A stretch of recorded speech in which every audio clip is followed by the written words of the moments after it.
Սուրբ Հռիփսիմյանց կույսերի վկայաբանությունը հրեշտակային և հրաշագեղ Հռիփսիմեն, մաքուր կույսը և խաչազգեստ մեծ վկայուհին, Հռոմի տան պարծանքը, հայաստանյաց եկեղեցու փառքի պսակը և երևելի տան հռոմեացի օրիորդը, Օգոստոս կայսեր թագավորական տոհմի աննման և վայելչագեղ դուստրներ։ Անարատ Հռիփսիմեն, լինելով բարեպաշտ ծնողների զավակ, մանկուց մեծացավ կույս Գայանեի ձեռքերի մեջ, որը նույն ազգից էր առաքինի և զարմանալի հոր և մոր դուստրը։ Ապրելով Դիոկլետիանոս կայսեր ժամանակներում, հավատացյալները թեպետ համարձակություն չունեին հեթանոսների մեջ, սակայն ճշմարիտ աստվածպաշտությամբ և խաչակրոն վարքով, որպես ավետարանական առաքինությունների ավանդապահներ, նեղությունների և հալածանքների ժամանակ փայլում էին լուսատուների պես, նախանձախնդրությամբ նմանվելով առաքելական դասին։ Ինչպես Խորենացին է գրում. տղամարդիկ առաքյալների պես առաքինության նախանձախնդիր էին, իսկ կանայք Սուրբ Կույս Աստվածածնի օրինակով պարկեշտ ու ողջախոհ։ Այսպիսին էր նաև Սուրբ Հռիփսիմեն, Սուրբ Ավազանից ընտրված Գայանեի սանուհին, որը Հռոմի Սուրբ Պողոս առաքյալի վանքում կույսերի վանամայրն էր։ Շրջակա վայրն առավել բնակեցված էր շուրջ 300 քրիստոնյաներով, այդ թվում նաև քահանաներով։ Նրանց բոլոր աղջիկները, հատկապես նրանք, ովքեր նրա վանքում կուսակրոն վարքով առանձնական կյանք էին ընտրել, մեծ Գայանեին ճանաչում էին որպես իրենց դաստիարակ և հոգևոր մայր։ Այսպես, լինելով այդ տեղի վերակացուն, Գայանեն մյուս պարկեշտ կույսերի հետ իր մոտ պահում էր նաև Հռիփսիմեին։ Եվ Գայանեի աղոթքների պտուղն արբունքի հասավ։ Հռիփսիմեն ցանկացավ կուսական մաքրությամբ հարատևել այդ վանքում և միշտ լինել կույս Աստվածածնի աղախինը։ Գայանեն իր սանուհու Հռիփսիմեի մեջ տեսնելով նրա մեծանձնյա հոգին և նրան ընդունելով որպես Սուրբ Աստվածածնի աղախին, աղոթքներով և ուխտով նրան հանձնեց Սուրբ Կույսին։ Նրա պարանոցին անցկացրեց տերունական արյունով ողողված Սուրբ Հակոբի խաչը, որը առաքյալների ժամանակներից որպես գանձ պահված էր իրենց ազգատոհմում և որի համար պատմում են, թե Հակոբոս դեռնեղբայրը հռոմեացի հավատացյալ կնոջ Պատրոնիկեի խնդրանքով այն կտրել էր կենաց խաչափայտից։ Արդ երանելի Գայանեն այն ստացել էր Հռիփսիմեի ծնողներից որպես վանքում իրեն պահապան։ Եվ երկնավոր Փեսային հարսնանալու խորհրդով այն մեծ փափագով ու երկյուղով անցկացրեց իր սանուհու Սուրբ Հռիփսիմեի պարանոցին, ինչպես հնում գինդեր անցկացրին Ռեբեկայի ականջներին, երբ նա պետք էր հարսնանար հավատի հայր Աբրահամին։ Այնուհետև երանելի Հռիփսիմեն վառված ամենասուրբ կույսի և հոր կուսածին որդու սիրով, օրեստորե առաջադիմում էր հոգևոր կյանքում և իր սուրբ առաքինություններով գերազանցում էր բոլոր հոգևոր քույրերին, որոնք ճգնում էին խաչակիր վարքով։ Նրանց Քրիստոսի կամավոր աղքատների կերակուրն ընդեղենն էր, անխոնջ էին աղոթասիրության և ընթերցվածքների մեջ, իսկ Սակավ պարենը ձեռք էին բերում իրենց պես ձեռագործներով։ Եվ եղավ, որ այդ օրերին Դիոկլետիանոս կայսրը որոշեց ըստ հեթանոսական կարգի իր մյուս կանանցից զատ նոր կին առնել, որը պետք է լիներ հռոմեական տան տիեզերական թագուհին, քանի որ նախորդ կինը թերևս ամուլ էր կամ էլ ատելի էր նրա աչքին։ Ուստի արքունի հրամանով ամբողջ թագավորության, հատկապես Հռոմի մեջ սկսեցին փնտրել ազնվական ծագում ունեցող սքանչելագեղ և չքնաղատես աղջիկների և պետք է ամբողջ հասակով նկարեին նրանց, որպեսզի կայսրն ում հավաներ, նրան իր համար կնության բերեին։ Որոնողները, լսելով, որ Հռոմի սահմանների մոտ գտնվող արգելավանքում կան արքունի և ազնվական ծագում ունեցող շատ կույսեր, եկան հասան Գայանեի վանքը, բռնությամբ ներս մտան և այնտեղ տեսան պարկեշտ ու գեղանի Հռիփսիմեին։ Սքանչացան նրա պայծառափայլ տեսքից, նրան պատկերեցին տախտակի վրա և իսկույն բերեցին ցույց տալու թագավորին։ Երբ թագավորը տեսավ Հռիփսիմեի պատկերագրի գեղապանծ վայելչությունը,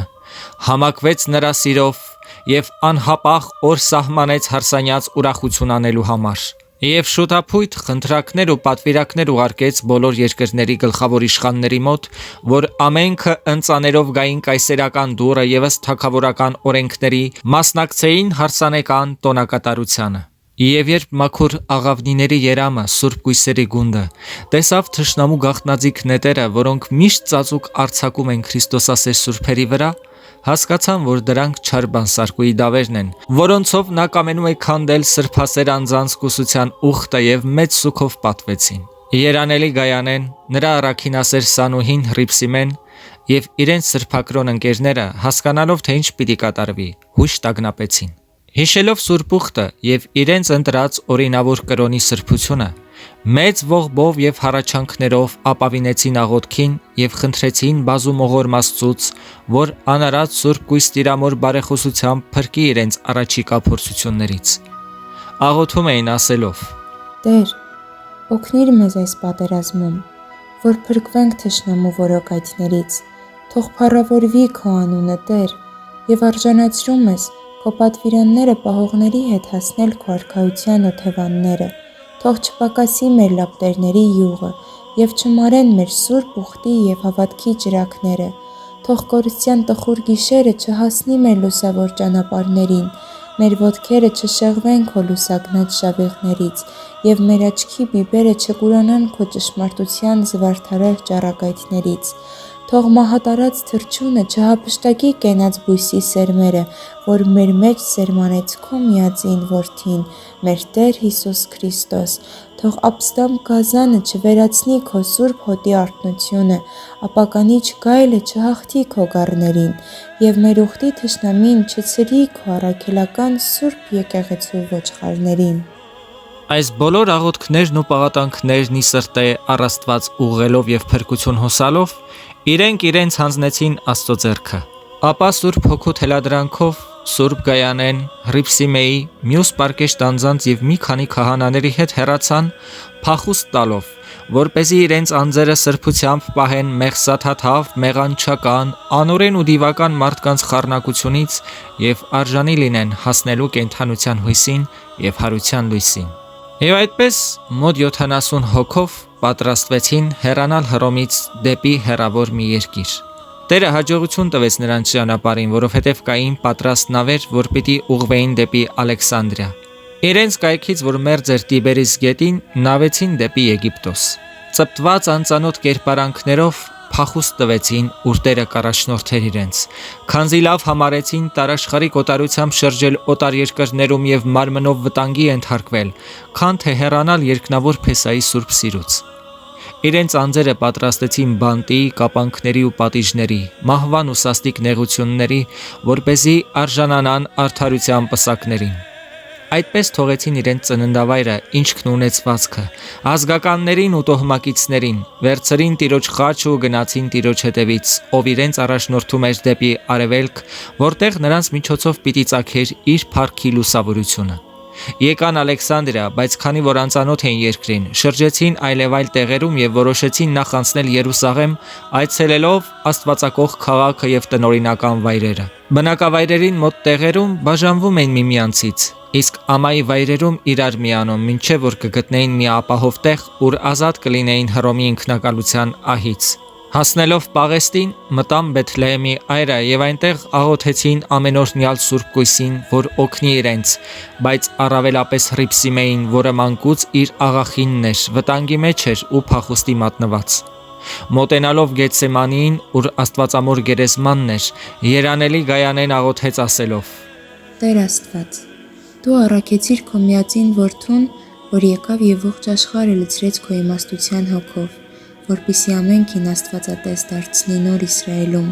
Նա մեզ ցույց տվեց կյանքի եւ փրկության ճանապարհը, ասելով. «Եվ երբ ձեզ հալածեն այս քաղաքում, կփախչեք դեպի մեկ ուրիշը։ Արդ խնայիր մեզ, Տեր, քանզի ապավինեցին քո սուրբ անվանը, որպիսի չխառնկվենք հեթանոսների պիղծ անարգությանը։ Մեր սուրբ պարկեշտությունը մի հանձնիր նրանց անօրեն ու շնաբարով ավշոտությանը, եւ թույլ մի տուր, որ մեր հավատի ուսության մարգարիտն ընկնի նրանց խոզագնաց շավիղներին։ Թող անաստվածության հեղեղները չշարժեն քո եկեղեցու հիմքերը, որը բազմաթիվ արդարներով, որպես բազմապատիկ քարեր, շինվեց անշարժ վեմի վրա, եւ որի անկյունաքարը եղավ մեր Տեր Հիսուս Քրիստոս»։ Եվ այսպես բազում արտասուքներ հեղելով ու անդադար աղոթելով, մեկ ամիս մնացին Երուսաղեմում ակնկալելով Տիրոջ եւ Տիրամոր այցելությանը։ Եվ ահա սուրբերին տեսիլք երևաց, որով Սուրբ Աստվածածնից հրաման առան մեկնել Հայք, Արարատյան երկիր, որ բաժին էր ընկել Թադեոս առաքյալին։ Սակայն տիրամայրը ասաց նրանց, որ նախ անցնեն Եդեսիայով, տեսնելու տիրոջ անձեռագործ դաստարակը, եւ ապա գնան Հայք փնտրելու իր փայտեղեն պատկերը, որ հպեց իր երեսին վերափոխման օրը։ Նաեւ ասաց, որ հենց այնտեղ նրանք իրենց արյամբ կավարտեն իրենց կյանքի ուղին։ Այնժամ լցված անպատում ուրախությամբ եկան հասան Եդեսիա, ուր երկրպագեցին փրկչական պատկերին եւ համարեցին, թե տեսան մարմնացյալ բանն Աստծուն, մինչեւ իսկ նրանցից ոմանք չցանկացան հեռանալ այդտեղից։ Ապա դարձյալ սքանչելի տեսիլք երևաց նրանց, որը յուրաքանչյուրին հորդորում էր ճգնել այնտեղ, ուր կառաջնորդեր Տերը։ Եվ նրանցից ոմանք մնացին նույն քաղաքում Աբգարի մեծ եկեղեցում, կրոնավորելով Սուրբ Թադեոսի հաստատած հիմքի վրա։ Ոմանք դեպի հյուսիս մեկնեցին, մեկը հասավ մինչև Վիրք, ուրիշը Դարաղանյաց գավառ, տեղ գտնելու Սեպուհ լեռան խորշերում։ Իսկ մեծ առաքելուհի Գայանեն, նրա սանը Սուրբ Հռիփսիմեն եւ նրանց հետ շատերը բազում տառապանքներով եկան Բզնունյաց գավառի Խլատ քաղաք, որտեղ իջևանելուց հետո գնացին Մոկած գավառի Սուրբ Խաչ կոչվող վայրը, որտեղ Տերը Սուրբ Խաչի զորությամբ եւ նրանց ձեռքով շատ հրաշքներ գործեց։ Այնտեղ դևերի մեծ բագին կար, ուր պաշտամունքներ էին մատուցվում։ Եվ երբ առաքելանման Եսայի եւ Դանիել քահանաները Սուրբ կույսերի հետ եկան այնտեղ, Սուրբ Խաչի նշանից զարհուրած դևերը ոչինչ չկարողացան անել, այլ հարձակվեցին իրենց պաշտոնյաների վրա։ Ոմանց կծոտեցին, ոմանց խեղանդամ դարձրին, ոմանց էլ պնչատ։ Այնժամ Սուրբ քահանաները Սուրբ Խաչի զորությամբ սաստեցին դևերին եւ հալածելով նրանց, ավիրեցին նրանց պաշտամունքի վայրերը ու բժշկվեցին խեղվածներին։ Այդ պատճառով այդ վայրը կոչվեց Կճավ, որտեղ հետագայում Սուրբ Գրիգորը վանք հիմնեց։ Երբ ամենուր տարածվեց սուրբերի համբավը, նրանք շտապ հեռացան այդտեղից եւ անցնելով կորդված բարձրաբերձ լեռները եկան Բերկրացիների գավառ Սողոփի լեռը։ Ապահովություն գտնելով եւ ճանապարհներից հոգնած լինելով կացարաններ շինեցին եւ միառժամանակ մնացին այդտեղ։ Ժամանակ անց, երբ հասան Անձևացիած գավառ, գտան սակավաթիվ քրիստոնյաներ եւ նրանցից տեղեկանալով, թե որտեղ փնտրեն Տիրամոր հրաշագործ պատկերը, եկան հոգվոց վանք, որտեղ ուրախությամբ երկրպագեցին եւ գոհություն հայտնեցին Սրբուհուն։ Սակայն քիչ օրեր անց հավատացյալները երկյուղելով չկամեցան, որ կույսերն այդտեղ երկար մնան։ Եվ նրանք գնացին դեպի Պաղատ լեռան գլուխը, սակայն չգիտեին, որ այդ տեղը կուռքերի նշանավոր վայր եւ դևերի բնակարան է, Արամազդի եւ Աստղիկի տունը, որը մեծարում էին տեղաբնակները։ Լեռան կատարից քիչ դեպի հարավ կար Անշե ջրի կրակատուն, որից ոչ շատ հեռու լեռան փեշերի քարերի միջով հորդաբուխ աղբյուր էր բխում։ Եվ ինչպես որ պատվում էին կրակին որպես ջրի քույր, այդպես էլ աղբյուրին որպես կրակի եղբայր։ Այնտեղ քարայրում բույն էին դրել երկու սև վիշապներ, որոնք այնպիսի սարսափ էին գցել բնակվողների մեջ, որ անգամ նրանց պաշտում էին իբրև աստվածների, մինչև իսկ կույս աղջիկներ եւ անմեղ պատանիներ էին զոհաբերում։ Իսկ դևերը զվարճացած նրանց արյամբ, բագիներով, կրակով եւ աղբյուրներով զարհուրելի տեսարաններ էին ցույց տալիս եւ որոտներ, թնդյուններ ու փայլատակումներ արձակում։ Չենք խոսում նրա մասին, որ խոր ձորերը լի էին մահաբեր թունավորոցերով եւ կարիճներով, որոնց ահից սարսափում էին տեղաբնակները։ Սուրբ կանայք հասնելով այնտեղ եւ իմանալով մոլորվածների նեղության մասին, գթացին նրանց։ Աղոթքներով ու արտասուքներով երկինք նայելով, աղաչեցին Աստծուն այցելություն անել երկրին։ Վերցրին Սուրբ նշանը, պահեցին աղբյուրի վրա եւ խաչակնքեցին։ Եվ ահա դևերը ճիչեր արձակելով փախան դեպի իրենց բագինը եւ բացի նրանց աղաղակներից լեռներում այլ ձայն չէր լսվում։ Իսկ Սուրբ կույսերը անցնելով ձորերի միջով դարձյալ խաչակնքում էին օծաբնակ վայրերի, լեռնակողմի եւ կուռքերի բագիների վրա, մինչև եկան հասան Կորիտ կոչվող գյուղը։ Սուրբ Խաչի զորությամբ իսպար հալածեցին բոլոր դևերին, փշրեցին կուռքերի արձանները, ոչնչացրին ու քար դարձրին թունավոր օծերին, ցամաքեցրին թունավոր աղբյուրները։ Տեսնելով այս ամենը, Կորիտ գյուղի բնակիչները Սուրբ երանելիների միջոցով հավատացին Քրիստոսին։ Հետագայում, որպեսի վերանային հին հեթանոսական պաշտամունքի հետքերը, այս տեղում Սուրբ Գրիգորը երկու եկեղեցիներ շինեց։ Կորիթում փայտեղեն սեղան կանգնեցրեց եւ իր գոտին ու գավազանը որպես նշան այնտեղ թողեց։ Իսկ Սուրբ կույսերը հասան Տոսկ գավառ, գնացին Վարակ լեռան ստորոտը եւ հանգրվանեցին Շամիրամակերտի դիմաց մի վայելչագեղ վայրում, որը հետո Սուրբ Խաչ կոչվեց։ Երբ իմացան, որ տարածվել էր բագիների կործանման լուրը եւ որ որոնում են իրենց, Սուրբ նշանը թողում են Վարագ լեռան հարավային կողմում։ Իսկ իրենք ցիրուցան մնացին Վարագ լեռան վրա, հաստատվելով տարբեր գետնափոր խորշերում։ Եվ երբ հեռացան որոնողները, գնացին դեպի հյուսիս վերին հայք։ Սակայն երկու քահանաներ, ովքեր պահպանում էին Սուրբ նշանը, մնացին նույն տեղում մինչև առ Քրիստոս իրենց կոչման օրը։ Նրանց բնակության վայրերը կոչվեցին ուրբաթայրեր, որովհետև ուրբաթից ուրբաթ Սուրբ Պատարագ էին մատուցում եւ Սուրբ կանանց արժանապես բաշխում Տիրոջ մարմինն ու արյունը։ Արդ երանելիների խումբը Հռոմից ելնելուց եւ մինչև այս վայրը բազմատեսակ չարչարանքներ կրելուց հետո